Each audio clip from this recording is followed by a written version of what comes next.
How's it going, everybody? Welcome to the More Defined podcast. It's your host, James Chapman Jr., and today we have Phillip Rollins, aka DJ, is it YoungVenom? YoungVenom, yeah, yeah. DJ YoungVenom. And I'm gonna let him introduce himself and tell a little bit more about who he is and what he does. Yeah, so I'm DJ YoungVenom. I'm Violator All-Star DJ. I've been DJing for 21 years now. And I'm also the owner of OffBeat, which is a record and comic book shop here in Jackson, Mississippi. All right. So the essence of the podcast, this show, is conversation-based, and I like to start off everyone with a check-in, just kind of like set the mood for everything. Okay. How's everything going, like 1 to 10, kind of like in life, or even talking about OffBeat or the DJing and everything? Oh man, it's so many different things. That's a lot of different. Okay, life is like, I don't know, a solid 6, I guess. OffBeat is like at a 7 or 8. I'll say 8. And then my DJing stuff is like at an 8 as well. It's some stuff I'm doing that's working out for the better. Okay. Is there any specific reason why you rated the store, the rating you gave it? It's just it could have been lower, but things have actually started picking up. We've gotten like a lot more people reading comics, and we started doing subscriptions. So people who want to just get like comics every week or every month, they can just start a subscription service through us, and then they can just come in, tell us their name, and we'll have their comics ready to pick up and everything like that. So that's been like kind of helpful for business, and record sales have kind of slowed down because record prices have jumped up because of COVID and this new administration with the tariffs. So a lot of stuff, prices have kind of risen, so on the retail side. But we're trying to like offset that with a lot of our pre-loved or used records.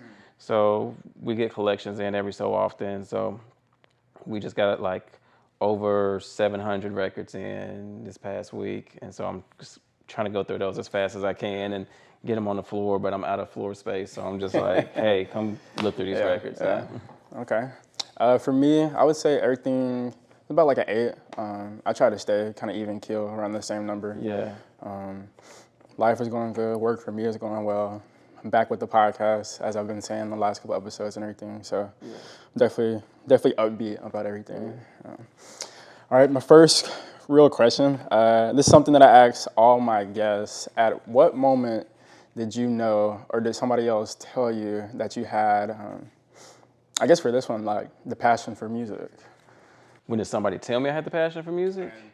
Yeah, and how long ago did that like lead into you starting to DJ? I don't think anybody ever told me that I had the passion for music. That was kind of a thing that I kind of knew. I was always into art, and growing up, I learned how to read through my mom's comic book collection, so it goes back through that. But I was always the kid with headphones, and I was always reading like XXL, Source, and Murder Dog when I go to like the barbershops and stuff like that. And so Rap City and Yo MTV Raps, MTV 60 Minutes, 120 Minutes or whatever, all that stuff, I constantly was like watching music videos and stuff. And so I always had a passion for music, but I didn't have the desire to like to play an instrument. When I saw the movie Juice, I was like, dang, I want to be a DJ like Omar Epps' character GQ. I was like, that's the coolest thing in the world. And I saw that when I was like young, like maybe 5 or 6 or something like that. So when I got older, it was still kind of like in the back of my head. And I was like, yo, I think I want to try this. And my god brother had a record label. And he's like, I want you to be the A&R because you know a lot about music and you probably could lead us in the right direction. And I said, well, I'd rather just DJ. He said, well, you can do both. And I said, okay, well. And so that led me to like trying to get equipment. And I was like, busting my ass, like waiting tables at the time. And it's funny, I like talked to DJ Fingerprint. He was working at a record store called Bebop. And I was like, hey, I want to get equipment. What do I need to do? He was like, what do you have? I was like, I don't have nothing. That's why I came to you. He was like, well, when you get something, come to me. Yeah. And I was just like, oh man, why you do that? And then he told me later, he was like, I couldn't teach you anything because if I show you on my equipment, you couldn't go home and practice. And I was like, well, could just said that, but I understand. I completely understand. But to not have, not know anybody or have any like, musical experience or anything like that, it was really daunting. So it was just one of those things like, if you don't try, you already failed. Yeah. So it's like, okay, I need to try and I need to get so I did a lot of research before I even got my first equipment, and I ended up getting some CD turntables, some Denon 3500s, and they had a direct drive motor like a real turntable. And I took my grandmother's 45s and I put them on top of there so I could have the feel of vinyl on top of there. And so that's how I got started. And I started DJing in a place called 7 Studios, open mic poetry. Like almost it was that same week. I got the equipment. I said, hey, like give me like 2, 3, 4 weeks and I, be ready. He's like, no, you come on Sunday. And I was like, I don't know what you expect me to do. It ain't gonna be great. But yeah, I mean, I just love music, and I'm always, even now, 20 years in, I'm discovering music I've never heard before. Okay. How was that first night, if you remember anything about that? Oh, I was a nervous wreck. I was trying to, I had a lot, I had CD turntables, so I had all my music on like MP3 CDs, so I had like files on the CDs, stuff like that. So this was before I could afford Serato. And I was going through, and I was just like, all right, I'm gonna play this, and I'm gonna play this, and I'm gonna go to this, and I'm gonna go to this. And so it's like, I seen Def Poetry Jam, and I know, I went to those nights before, and I was like, okay, I think I know what vibe they need. So I was already big into like neo soul and underground hip hop and Dilla. So I was like, okay, cool, I'm gonna play this, and it's gonna be this chill vibe or whatever. So I did it, and I tried to coordinate songs that kind of linked what the poets were talking about. So if it was about love, it may be like, a Jill Scott or a Dwelle song or something like that. Or, if it's along the lines of that. So, or I'll just find an instrumental to play. And I'll try to find, like, after a while, after I did it for so many times, when they introduced somebody, I had a song specifically for like different people at that point. And so it was growing pains, but nobody was like, oh, you did terrible or nothing like that, which I would have been fine with. I'd have just been like, hey, he told me to come here. Oh man, okay. So are you born and raised here in Mississippi? Yeah, I'm born and raised in Mississippi. Started out in Jackson, Davis Magnet. I was in school with Antar and Zakia, and then by like 5th grade, before I went to the 5th grade, me and my mom got our townhouse broken into. And so we ended up moving to Ridgeland. And I ended up going through Rosa Scott, Ridgeland Elementary, Rosa Scott, Old Town, and then Madison Central, graduated from there. And then went to, I think, Hines, and then JSU. Dropped out of JSU after my grandmother passed. So, But yeah, my roots are always Jackson. I always like focus on Jackson. I don't care about the suburbs of Rankin or Madison County. I really despise it. The city, everything always happens within the city, and there's no DJ gigs out in those places anyway. So I was just like, why would I care about that? And so it's a lot of community is built around here, even though I grew up in I have family in Rankin County. And I went to school in Madison County. I'm just like, I had no connections to those places. I understand, yeah. Actually, I was born here, but I ended up moving around a little bit, and finally we settled in Ridgeland. And so I ended up graduating from Ridgeland High School. Yeah. But yeah, darn near everything I do, if it's not out of state, I come to the city to do it anyway. So, yeah. What are some of the things that you've seen kind of like change within the city that you felt have been like really good over the years? That have been really good. I've seen a lot of people like kind of take the initiative to make change happen, which is what it kind of takes. So a lot of people want things that they want things that other cities have, basically. So that's why you hear a lot of people like, I'm going to Dallas or Chicago or Atlanta or wherever. Yeah. And I'm just like, we can just create what you want here. This is why I do OffBeat. And so that's why I'm kind of active with like the skate community. They have the DIY park, and they just lost another one. So trying to figure that stuff out. Seeing different scenes pop up with like the music scenes, like the punk rock scene, the hip hop scene. All of those are like, I seeing people like taking the initiative in their own hands and like, okay, cool, I need to book my own show and stuff like that. So those things are integral to you know, growing more community, arts-wise, stuff that's happening at like Vibe Studio and stuff like that is important. Having outlets for young Black artists and stuff like that is very important. But I see a lot of people actively giving a damn about what we're doing here in Jackson and, you know, planting roots here. Even though it's an uphill battle, it's definitely worth it. Okay, so like you said, you graduated from Madison Central, but you feel like you're way more connected to Jackson, the city. What do you think influenced you more as you kind of like got older and got to like that college age? Influenced me in what way? Maybe in how like you saw the world, how you chose to go about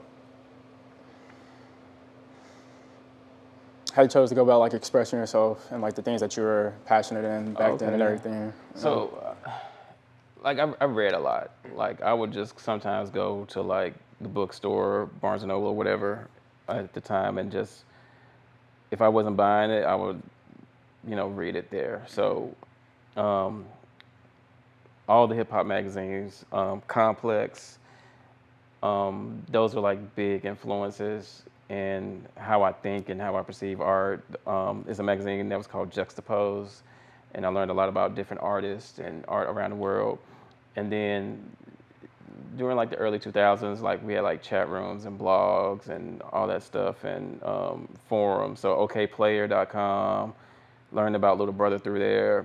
There was, you know, Nike Talk, and there were like other outlets. So when I would read these magazines, I was like, okay, there's an ad for Digital Gravel. What's that? And I go, and it's like all this streetwear that's underground that not sold in the mall. I said, cool, that's what I want. I want something that nobody else has here. And that's always been kind of my thing. I'm like, if I can get it and I don't look like somebody else, or I don't look like a mannequin that's on display, that's important to me. And it's very minuscule, but I always, you know, wanted something to like set myself apart without being the loudest person in the room. Because I'm very like, I would keep to myself and I'll just observe and shit. So, yeah. If you can remember, what was the first record or song that kind of like had you mesmerized about it?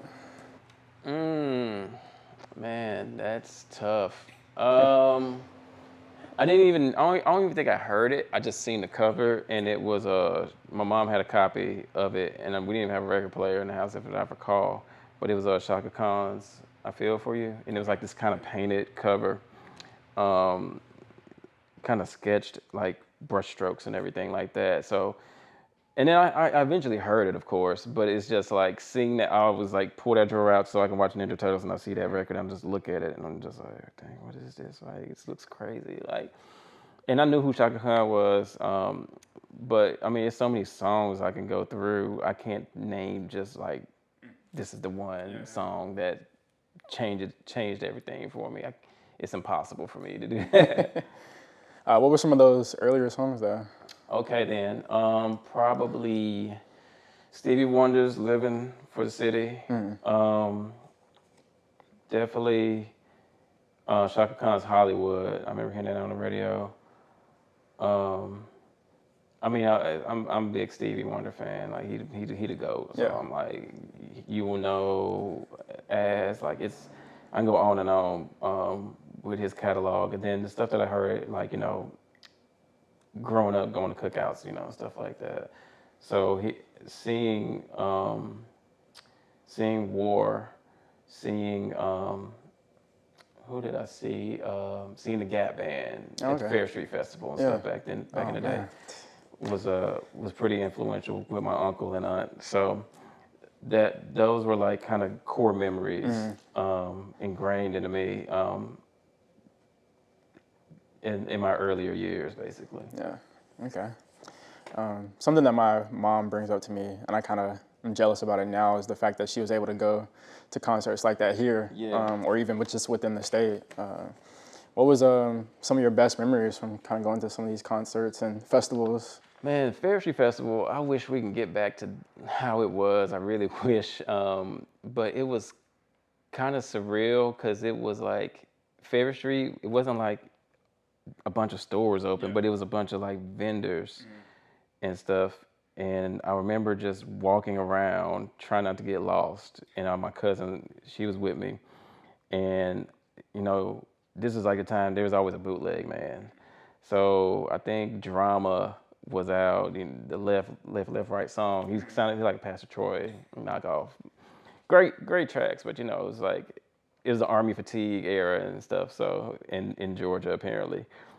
But I remember buying that, and I bought so many bootlegs back then too. I'll go to like JSU games and buy bootlegs too. And my mom was like, "Why are you buying this? You know your aunt has a CD burner." I'm just like, "It's right here. I don't care." But seeing that, and then going to those concerts and getting an actual appreciation for these musicians, because I think I saw Gap Band, and I think I saw Gerald Levert. So seeing those two artists and going to those events and being around a lot of older black people, because it wasn't like a lot of young black people just hanging out. We're like, you know, kind of running around, but we were just being a part of that. It felt like this was always supposed to be at all times, and being an appreciation of our culture and the music that we have created. Okay, yeah.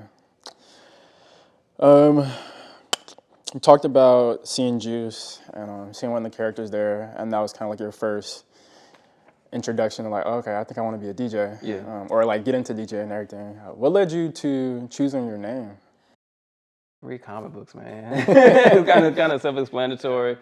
You know, I had a real bad attitude problem, and I kind of like, everybody knows when Peter Parker gets like the Venom or this Venom symbiote, his personality changes and he's kind of an asshole. So I was just like, okay, well, I'm not Brock level, but I'm more like Peter.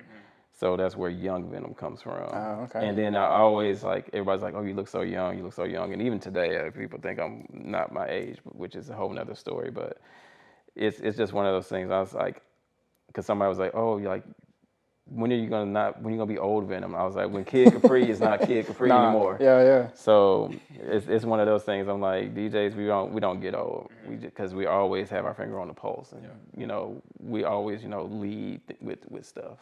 So yeah. Yeah, I like that. As you stated earlier, and as some of you may know, you're the owner of the OffBeat record store. Could you give the people kind of like a description of everything the store offers?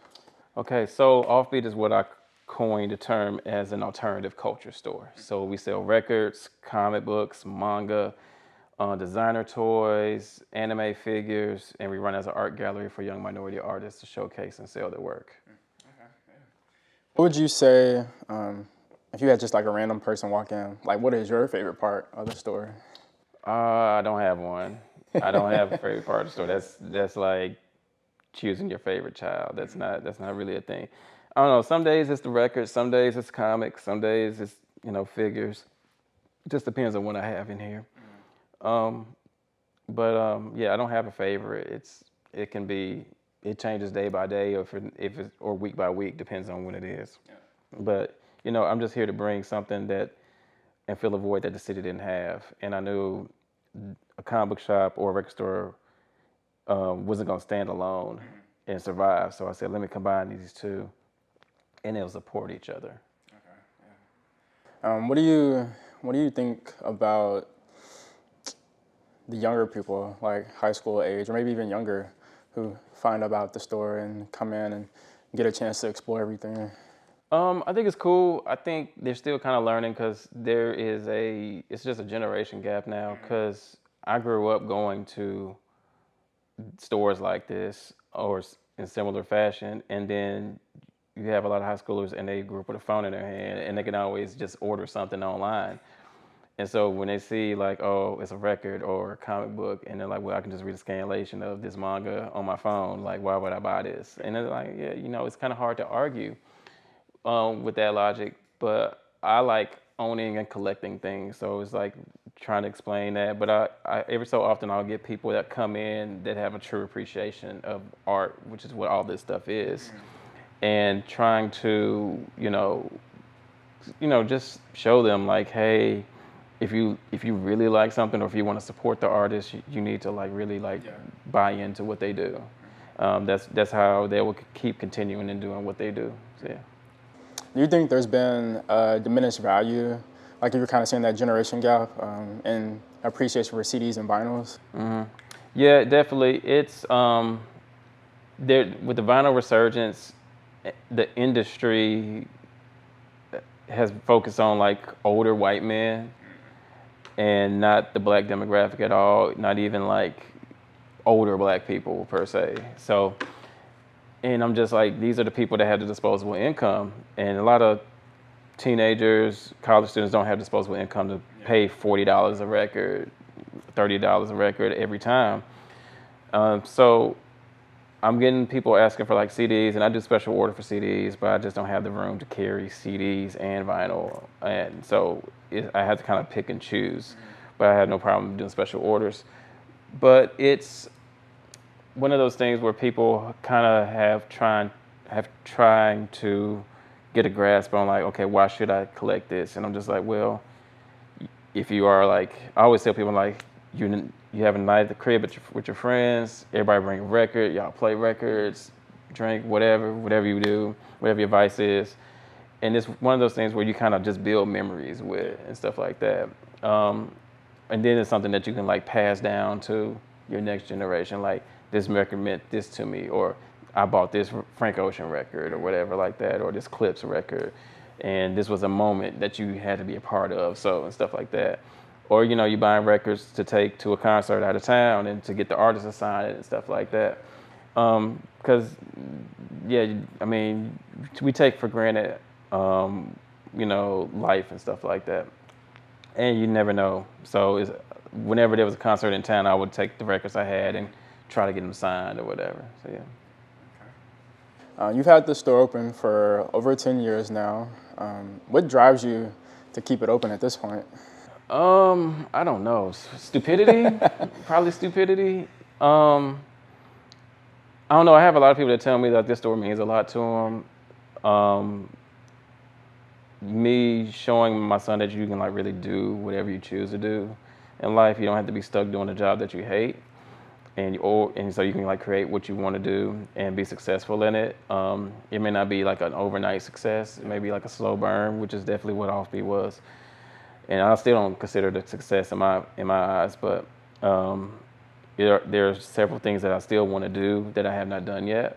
But it's also like, I'm still appreciative to just be able to do this and do this here in this state and in this city in particular. There's often, times where I'm just like, I want to close this place down. Nobody appreciates this stuff or what I do or whatever. So, and that's just, me being human basically. And I often, get told like, it's just too important for me to do that. So. But it's really, a lot of it is attributed to my son and my mental well-being, because I don't want to work at UPS like the next person. Yeah, I get that. Oh man,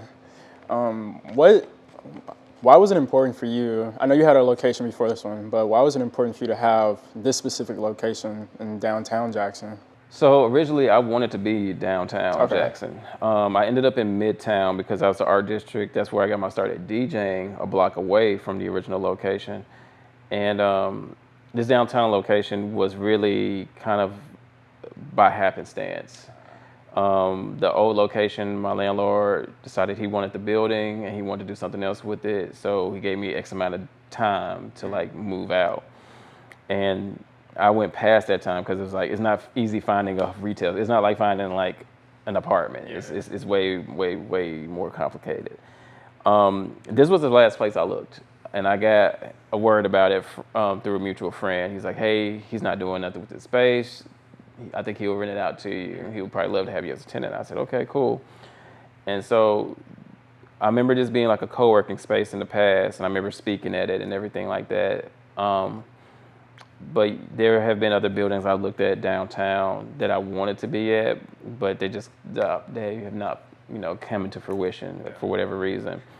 So yeah, having a downtown location and trying to be a catalyst for downtown was an important part of, you know, this store and to bring life to it. Because I often get people, tourists, they be like, why is downtown so dead? And I'm just like, because it's a bunch of lawyers' offices and government buildings, and there's people that's, you know, just holding on to these buildings thinking they're worth billions and millions of dollars for some dumb reason, when they can, like, you know, rent this out and, you know, have downtown, you know, flourish.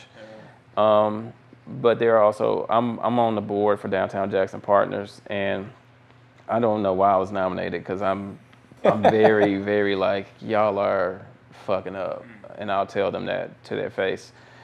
And so I'm trying to make sure that it's like, hey, are we doing this for people? Who's doing it for self? I'm like, I'm looking at these people and that are older than me, and I'm just like, what's y'all's plan? Why are we spending money on this? Why can't we spend money on this? Like, who are these target demographics? And I'm seeing over time, like, who they really want downtown, and it's disturbing to me. And so I'm trying to, like, you know, if I can do a little bit just by being here, you know, every, you know how they say every cent counts. It's pretty much the same way. And I always tell people, I'm like, you need to go where they don't want you to go, and be seen where they don't want you to be, where they don't want to be seen. So being here is kind of vital, and kind of putting a stamp, you know, being the only Black-owned comic shop and record store in the state. It's like, it's sad, but it's like, damn, I need to do this. How's it been helping with marketing the store, especially with this location? This location's been kind of easy. Now that they finished the street, like last year was like fucking 7 to 8 months of just construction and shit in front of the door. But this, you know, it's on one of the busiest streets in the city. People still are discovering the shop for whatever reason, but, you know, it'd be fine if, you know, if they, you know, didn't come at all or whatever, but it would be fine. But you know what I'm trying to say? It's like, it'll be, I understand why they don't come, because they're like, oh, I heard about this shop, and I'm just like, what took you so long to get here? I'm like, but That's what happened with me. Yeah. and I'm just like, I said, it's been times where I don't know if I'm gonna make it, and then when people are like, yeah, I've been meaning to come, I'm just like, what held you up? Like, I'm like, there's no traffic on Sundays. You can come and park for free downtown and all that stuff. So it's been interesting, and hearing people thought process behind it's been interesting as well too, because I'm like, you'll go to the outlet mall, walk around, you'll go to Walmart, and all these other places, but you know, it's something about, I guess, local comic shop, and a lot of people don't realize that it's just more than just a comic store or a record store, and we do events and stuff too, but it's hard to hit, you know, all these algorithms and seeing what people really want as well too. Everybody has their own taste and what they're looking for, and what this story is, these are very niche things. These are very for people that are into these specific things. So this is a very much a destination store. So that's why when I was in Midtown, everybody's like, oh, you're in a terrible location. I'm like, it doesn't matter where I'm at. The people that want this stuff will come find me. Yeah, they will. I said, I've gone to places in New Orleans like that have been like off in the cut, and I'm like, oh, they got the best records here. Or, you know, it'd be comic book shops that are like tucked off, and you wouldn't know it if you didn't GPS it or whatnot. But those are the places that have the things that people want. And even though it's not a one-stop shop like Walmart or whatever, or Target, it's still kind of vital for, you know, these particular communities. Like you just said, this was leading into my next question. You host events here. Has there been any type of event that surprised you with like the outcome or like the love for it, and people asking, when are you going to do another one like this? Oh man, here in this location or the old location? I guess both. One for the old location, one for this location. So we used to do an event, and I want to bring it back. It was called, we called it, what did we call it first? I think we called it Jiu-Jitsu, and then we called it Kaju. And basically, it was a take on what they do in Atlanta called Controllerize. And we have producers come in and they do beat sets. So we wanted to highlight producers because they really don't have a chance to like shine. So we'll get like 3 producers, they'll do beat sets, and we'll have like, at our old location where we had the space, we would have tables with TVs and video games, fighting games. We had the projector, projecting anime and stuff like that. And, just a, chill vibe. So even if you're not like standing there watching the producer, you're still gonna be listening to the music because it's blasting. But people are like, just kind of chilling out and stuff like that. So you don't really get places or events like that too much here in the city, where one, it's highlighting producers. 2, it's like not just overwhelming or sensory overload, or it's like, it's not a club. And that's not what it's meant to be. It's meant for people to like, socialize, talk, enjoy the music. For artists, either hip hop or R&B artists, to like, oh, that beat was dope. Can we work together and stuff like that? Be able to network comfortably. And because a lot of people, artists in general are introverts. Yeah. And so they don't know how to take that next step and everything. So it's one of those things where I'm just trying to like, build a bridge and whatnot. I've had interest in bringing that back. I've heard people tell me they want that to come back, and we're working on some things. We just need to find the right people to get it started, and then want to continue it to do it at least, if not monthly, every other month. Would that kind of be kind of like your one answer, since it was at the old location, but you like want to bring it back, or has there been one here that you've had that's... We had one here. We did do one here, but it's been a while. So, like I said, I had a producer, and he said he will help, coordinating and whatnot. So I was like, I can't do events like I used to, because at one point at the old location we were doing events like 4 out of 7 days a week. Oh, okay. And so, but that's when I had a street team, and they were helping out. Yeah. And so now it's just me, and I have a couple people that help out, but I don't want to be here that much anymore. Like I love the place, but being here that much, and at night I'm just like, hey, I just want to go home, play my rivals, chill out, and be straight. I got you.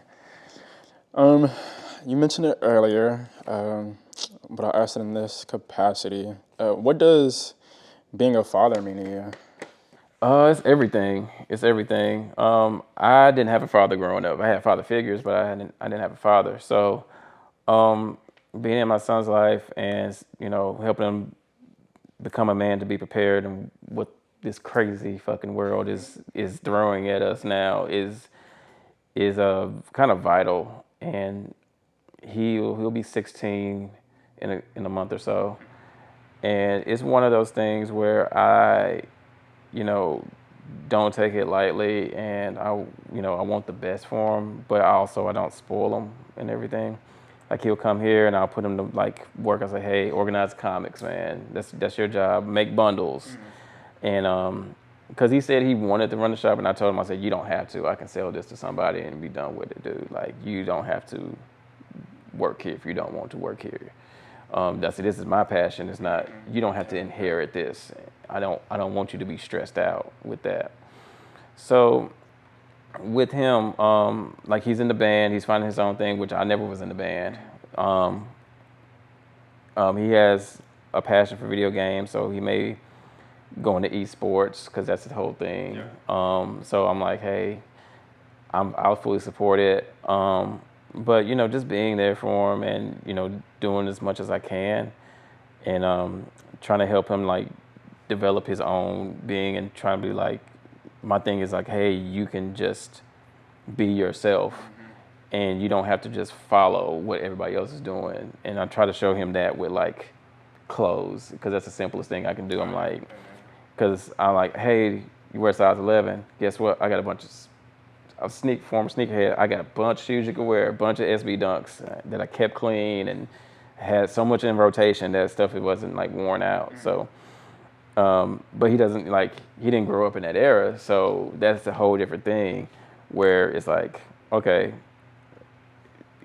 I'll give him like some old shirts and stuff that I have. So I'm like, hey man, here's a Bape shirt that I can't fit anymore. And he's like, all right, cool. He doesn't know what Bape is. He has no idea. He's wearing like $120 shirt. And I'm just like, you know, whatever, kid, you'll be fine. Which will probably work out in the future because he's gonna be frugal as hell. Oh man, that's good though. I like that. I was just like talking to folks about being parents and specifically dads and everything. I've had my dad in my life my entire time I've been born, so I understand it from that perspective, especially when you have a kid yourself and you want to be in their lives. So I like that. All right, we're moving on to like this last little segment here, last few questions. Okay. They're kind of somewhat different from the ones before, but starting off, if you could give your younger self some advice, what would it be? Oh man. If I could give my younger self some advice, probably just I would tell them to don't get discouraged. The bad times are only temporary. You'll get through all of that stuff. Even when stuff looks hopeless, it'll work itself out in some form or fashion. Okay. What is one gift that you have that many people don't know about? One gift that I have that many people don't know about? Man, I don't know. I don't think I have too many just gifts. I mean, I'm only double jointed in my left thumb and not my right. I don't know if that's a gift or a curse or a mutation. Yeah. Yeah, I don't have too many, like, I don't consider gifts. I mean, I think I'm a more valid listener than most. That's why I attribute to DJing. But I always like try to listen to what people say intently and try to like log in like, okay, this is what this person likes and whatnot. But I don't know if that's a gift or just me just being hyper aware. In an alternate universe or in another timeline, if you weren't being a DJ and being the owner of this store, what would your profession be? Oh, if I can't be the two things I wanted to be, what would I be? Oh man, I'll be an artist, or I'll be a graphic designer or animator, probably. Okay. Is there any particular style of like graphic design or animating that you gravitate towards most? If I were to say, it would be more along the lines of how I probably do like some shell shading stuff, probably along the lines of like Jet Set Radio. I've leaned heavily into some more street art, graffiti on that style. There was a cartoon on Cartoon Network back in the day. It only ran for one season called Megas XLR. I'll probably lean towards a style like that more than anything, or something like Jenny Tartarovsky, who created Dexter's Lab, Samurai Jack. Probably along those lines as well too. Okay. Give me 3 of your favorite Mississippi artists. Oh man, music artists. Give me 3 music artists. Okay, all right. I'm about to say 3 of my favorite Mississippi music artists. 730, Crit, and who's the third? Who is the third that I'm trying to think? You said Mississippi, right? Yeah. I would probably say I'll say Bobby Rush, and then honorable mention would go to Haley Williams. Okay, yeah. This is the last question. I usually ask a different question, but the question I ask ties literally into the story. Okay. And so, what is one song, or maybe a couple of songs, that you always love to have in like your DJ sets? All right.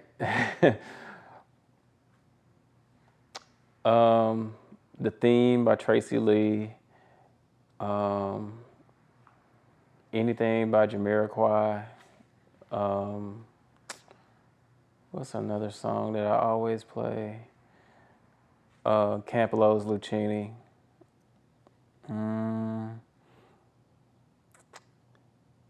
I'm gonna stop right there because I don't want to go down a rabbit hole. But yeah, I'm gonna stop right there. But I know I always play Lucchini, or I play The Sample by Dynasty, Adventures in the Land of Music. I'll either play that. Depends on if I'm doing an all vinyl set, or depends on what the set is, honestly. Because sometimes we do like theme nights here, and we'll do all R&B, or we'll do all funk, or I think we did all New Jack Swing this couple weeks ago. So none of those songs got played. All right. Well, lastly, is there anything that you have going on in the next few months or not, or just overall things with OffBeat that you want to promote or let people know about?